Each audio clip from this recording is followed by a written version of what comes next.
My father looked my 8-year-old daughter straight in the eye and said, "Food is for family members only." 62 relatives watched him deny her a plate at our family reunion. What happened the next morning had the police at his doorstep and our entire family in chaos. I'm Judith, and I need to tell you what happened that day because it changed everything about how I see family, loyalty, and the price of standing up for what's right.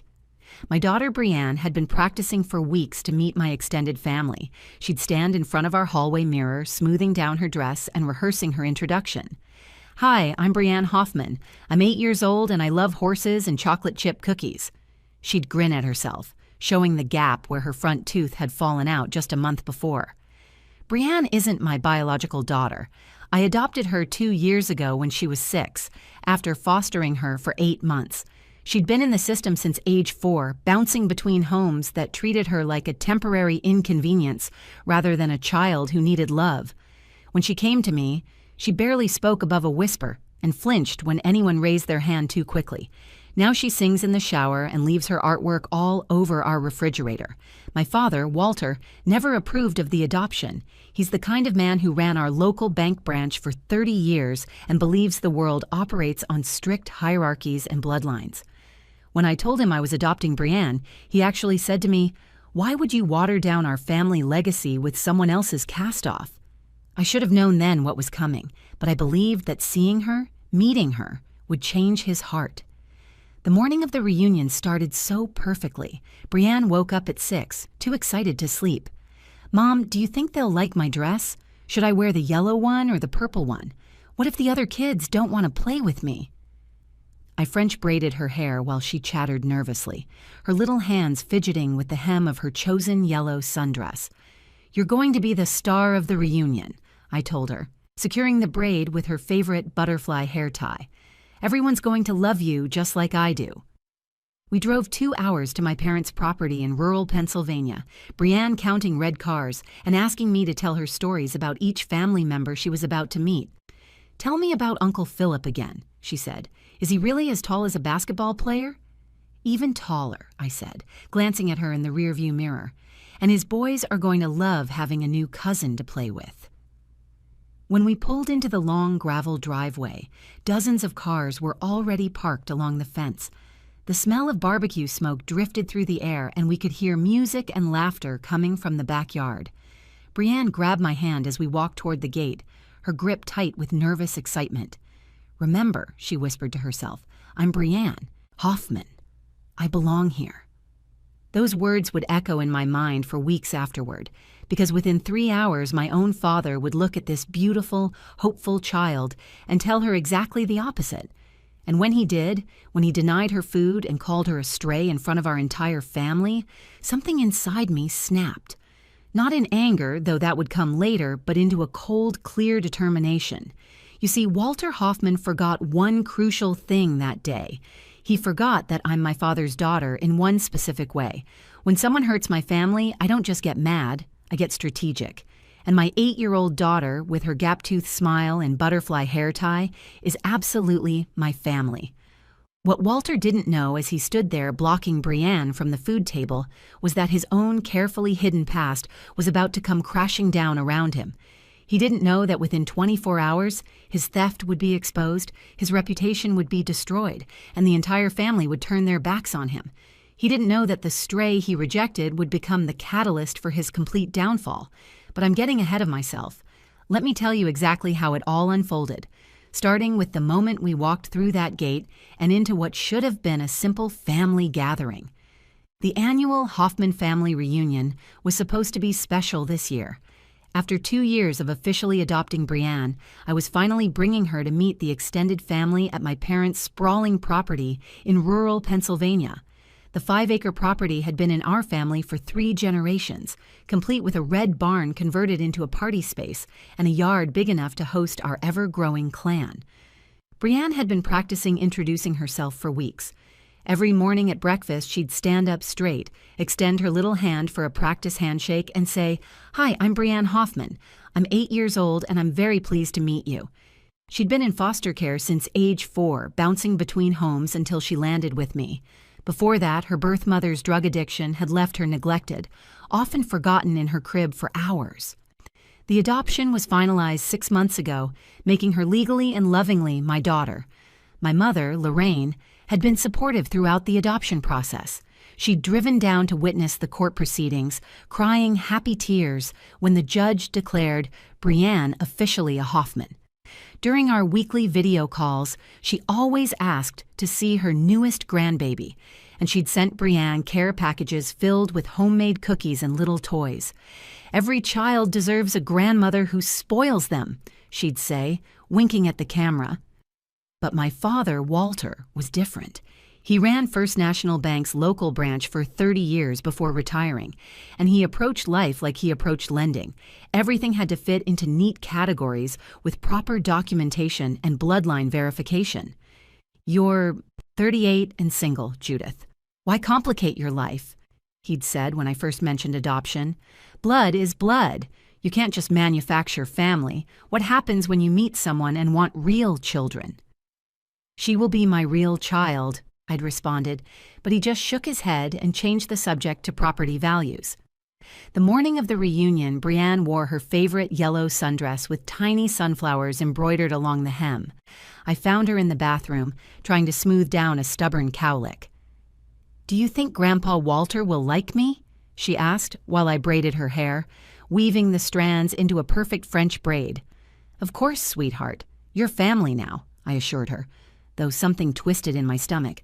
I'd been telling myself for months that once Walter met her, once he saw her bright smile and heard her infectious laugh, his cold exterior would melt. Even the hardest hearts soften around children, right? We arrived at noon to find the backyard transformed with white folding tables, red and blue balloons tied to every chair, and a massive buffet table groaning under the weight of family recipes.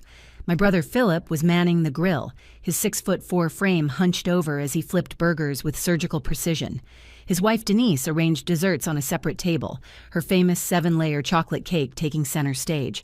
My sister Corinne's 3 boys, Carson, Max, and little Danny, ran wild through the sprinklers she'd set up to keep the kids entertained. The entire extended family was there.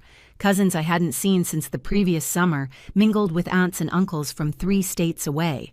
My father's brother Theodore held court near the beverage station, telling his famous fishing stories to anyone who would listen. The smell of barbecue smoke mixed with Aunt Patricia's perfume and the sweet scent of Denise's fresh-baked pies. "Judith, there's my girl!" My mother rushed over the moment she spotted us, her arms outstretched. She wore her favorite summer dress, the blue one with white flowers that she saved for special occasions. She embraced me quickly, then dropped to her knees to hug Brianne. "And there's my beautiful granddaughter. Look how pretty you are in that dress," Brianne beamed, twirling to show off the sunflowers. "Grandma Lorraine, I practiced my introduction. Want to hear it?" "I would love nothing more," my mother said, and Brianne performed her rehearsed greeting flawlessly. Behind my mother, my father stood rigid in his pressed khakis and polo shirt, barely nodding in our direction. He held a beer in one hand, his Hoffman family reunion committee badge pinned to his chest like a military honor. He'd organized these gatherings for 15 years, treating them with the same severity he'd once reserved for bank audits. "Hello, Dad," I said, trying to keep my voice warm. "Judith," he replied curtly. His eyes flicked to Brianne, then away, as if she were an unpleasant detail, in an otherwise perfect scene, but I pushed down my unease. The day was young, the sun was shining, and Brianne was already spotting other children to play with. Everything would be fine. It had to be. Everything seemed fine at first. Brianne played with the other children, her laughter mixing with theirs as they raced through the sprinklers and played tag around the old oak tree. My cousin Renata complimented her dress, asking where I'd bought it. Uncle Theodore taught her his famous disappearing quarter trick, and she squealed with delight when he found the coin behind her ear. For 2 hours, I allowed myself to believe we belonged. I helped Denise refill the lemonade pitchers while keeping one eye on Brianne. She was playing freeze tag with Carson and his brothers, her yellow dress now sporting grass stains at the knees. "She's fitting in wonderfully," Denise said, following my gaze. "Look how happy she is." I was so worried, I admitted, watching Brianne tag Max and dissolve into giggles. Dad hasn't exactly been supportive of the adoption. Denise touched my arm gently. Walter will come around. How could anyone resist that sweet face? At 3 o'clock, Philip rang the old dinner bell mounted on the barn wall. "Everyone grab a plate," he announced, his booming voice carrying across the yard. "Kids first, then adults. We've got burgers, hot dogs, Grandma's potato salad, corn on the cob, and Aunt Patricia's famous baked beans." The children immediately abandoned their games and rushed toward the buffet line. Parents helped the younger ones, while the older kids jostled playfully for position. Brianne stood between my nephew Carson and my cousin's daughter Fiona, chatting excitedly about the potato salad she wanted to try. She'd been talking about Grandma Lorraine's potato salad ever since I'd mentioned it that morning. I watched from the beverage table where I was helping my mother pour fresh iced tea into pitchers. The sight of Brianne, in line with all her new cousins, made my chest tight with happiness. This was what I dreamed of when I'd started the adoption process, my daughter being just another kid in the chaos of our big, loving family. That's when I saw my father step away from his conversation with Uncle Theodore and walk purposefully toward the serving line. At first, I thought he was going to help serve the children. He positioned himself right at the start of the buffet table, where the plates and napkins were stacked. He handed a plate to Carson with a smile. "There you go, buddy. Get plenty of food." He gave one to Fiona. "Don't forget the corn, sweetheart. I know it's your favorite." But when Brianne stepped forward with her hands outstretched for a plate, Walter pulled the stack back against his chest, blocking her completely. "Excuse me, Grandpa," Brianne said politely, thinking he hadn't seen her. She rose up on her tiptoes, her small voice clear and sweet. Walter looked down at her, and the expression on his face made my blood turn to ice. It wasn't confusion or oversight. It was deliberate, cold calculation. "Food is for family members only," Walter said, his voice carrying across the suddenly silent yard. Every conversation stopped. The only sound was the hiss of burgers on the grill. "This reunion is for Hoffmans, real Hoffmans." Brianne's hands trembled as she lowered them to her sides. "But I am family. My mom is Judith. I'm Brianne Hoffman. I practiced my introduction and everything." "No," Walter said, his tone as sharp as broken glass. "You're just some kid Judith felt sorry for. We don't feed strays at family events." He turned to Philip, who stood frozen with a spatula in his hand. "Make sure she doesn't take anything." The yard was silent. 62 people stood frozen like statues in some horrible tableau. My mother's face went white as paper. Corinne covered her mouth with both hands.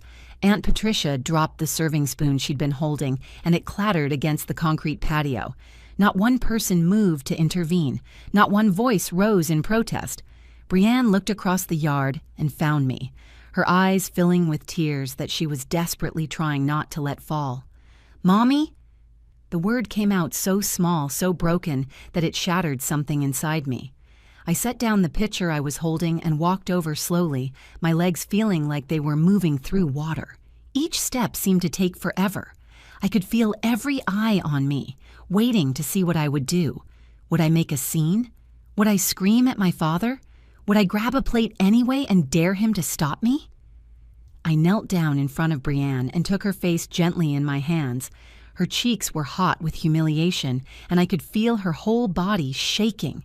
"You know what?" I said, loud enough for everyone to hear but looking only at her. "This food probably isn't that good anyway. How about you and I go get ice cream instead? Just the two of us?" "The double chocolate kind?" she whispered, one tear finally escaping down her cheek, "with extra sprinkles and whipped cream and even a cherry on top." That night, after Brianne cried herself to sleep in my arms, I sat at my kitchen table with my laptop open and a cup of coffee growing cold beside me. My phone showed 37 missed calls from various relatives, but I ignored them all. I had something more important to do than listen to excuses or half-hearted apologies. Brianne had barely spoken during our ice cream trip.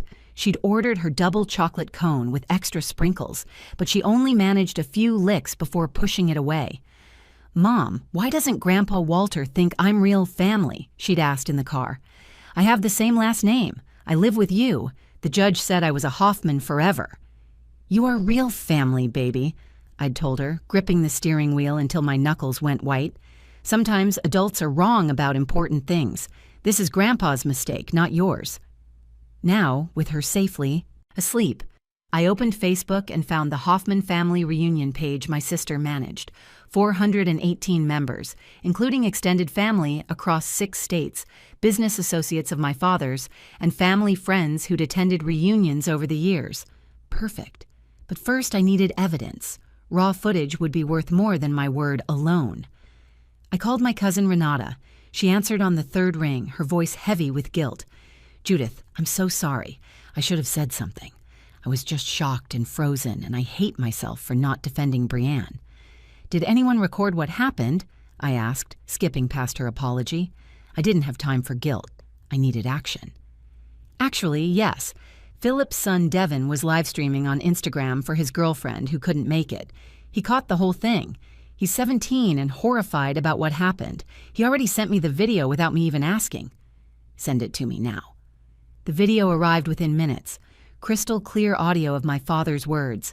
The look on Brianne's face as her little heart broke. The silence of everyone watching. Devin had even zoomed in at the crucial moment, catching Walter's cruel expression perfectly.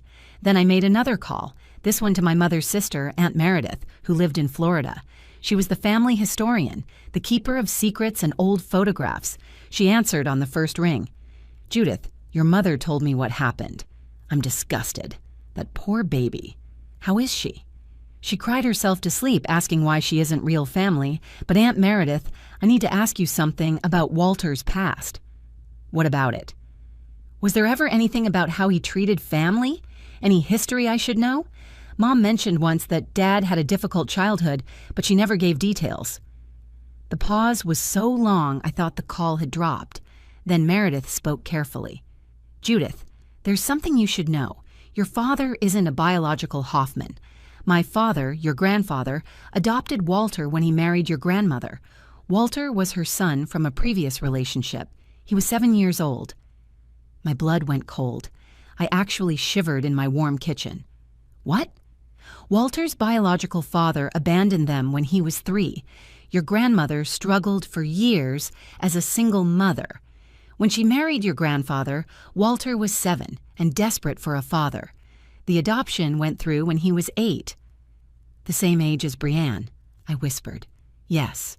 And your grandfather's family gave him hell for it for years, called him the charity case and the pretender at every family gathering until your grandfather threatened to cut them all off. Some relatives boycotted reunions for a decade because Grandpa insisted Walter was a real Hoffman. The irony was suffocating. The hypocrisy made me nauseous. My father, who knew exactly how it felt to be rejected by family, had just done the same thing to an innocent child." "There's more," Meredith continued. "I have documents, letters from your grandfather defending Walter to hostile relatives, the adoption papers, photos of Walter's first family reunion where half the family refused to acknowledge him. Everything. Send me everything. Tonight." I worked through the night like a detective building a case. I contacted my friend Beatrice, a discrimination lawyer who owed me a favor from when I'd helped save her diabetic cat.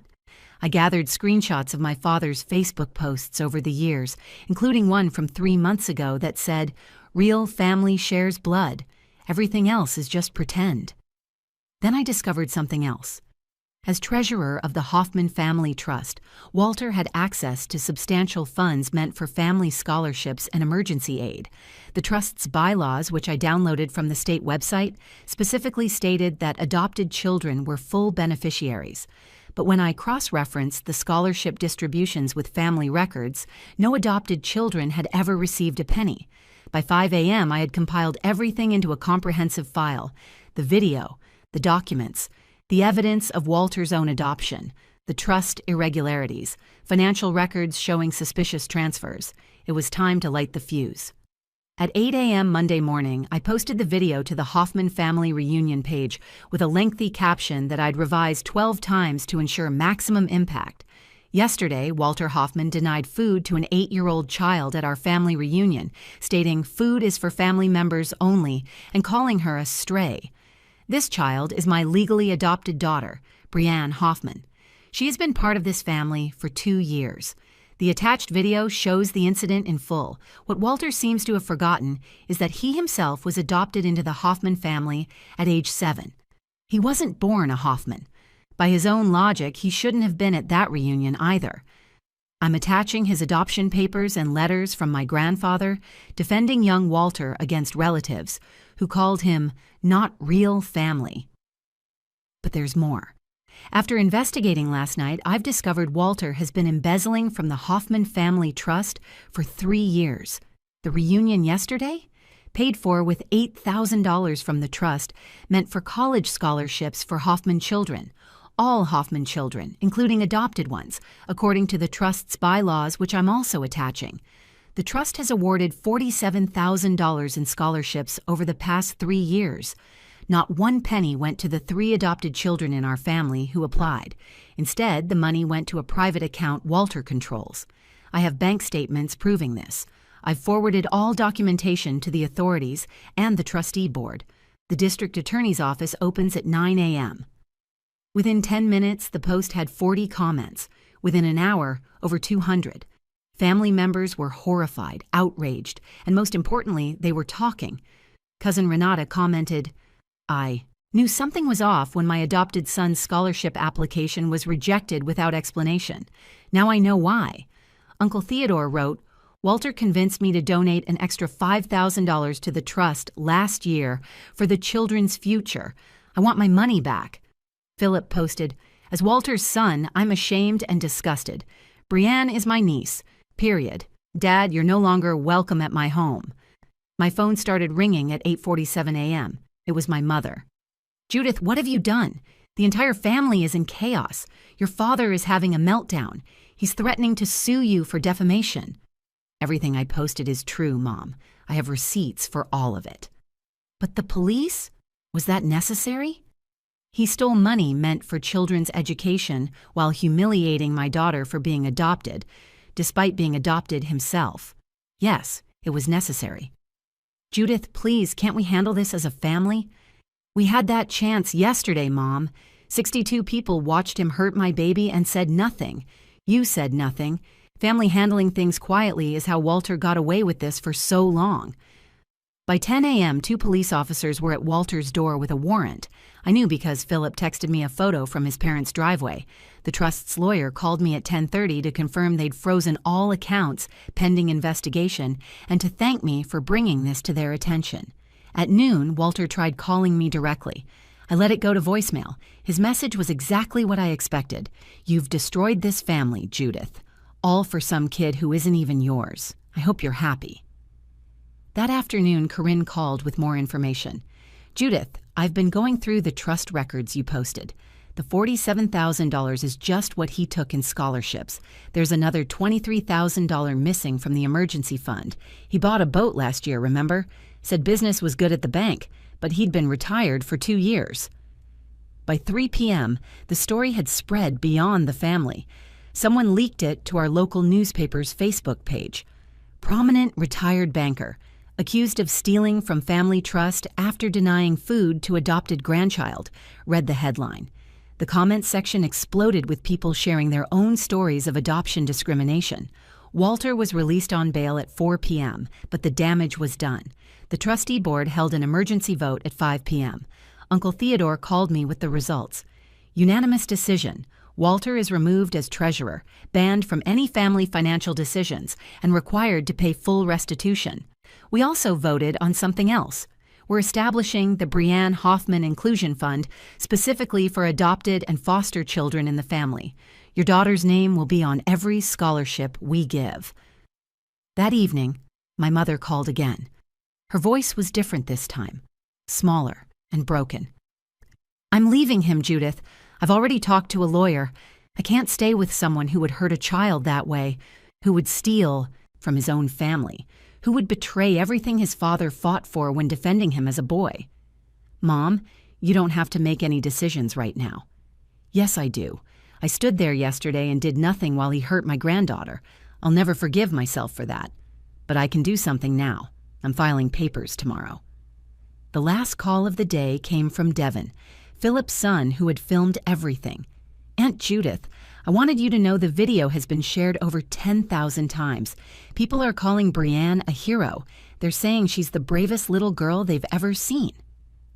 3 weeks later, we held an impromptu redo reunion at the same location.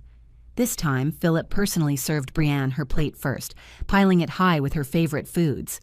"Real family," he said loudly, making sure everyone could hear, "is about love, not blood. Brienne, you get first pick of everything today, and I mean everything. You want 3 pieces of cake? You got it." Brienne giggled, her confidence slowly returning. She wore a new dress, this one covered in butterflies, and her hair was in 2 perfect pigtails that Grandma Lorraine had styled that morning. My mother had moved in with us temporarily after filing for divorce, and she'd spent every day since showing Brienne how loved she was. Walter wasn't invited. The divorce papers my mother filed made that clear, along with the restraining order that prevented him from coming within 500 feet of any family gathering.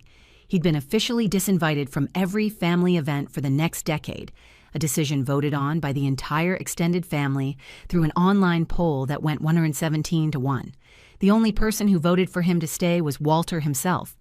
The prosecutor called me the following week. Walter had accepted a plea deal, 2 years probation, 200 hours of community service specifically at children's charities, and full restitution of the stolen $70,000. His reputation in our small Pennsylvania town was completely destroyed.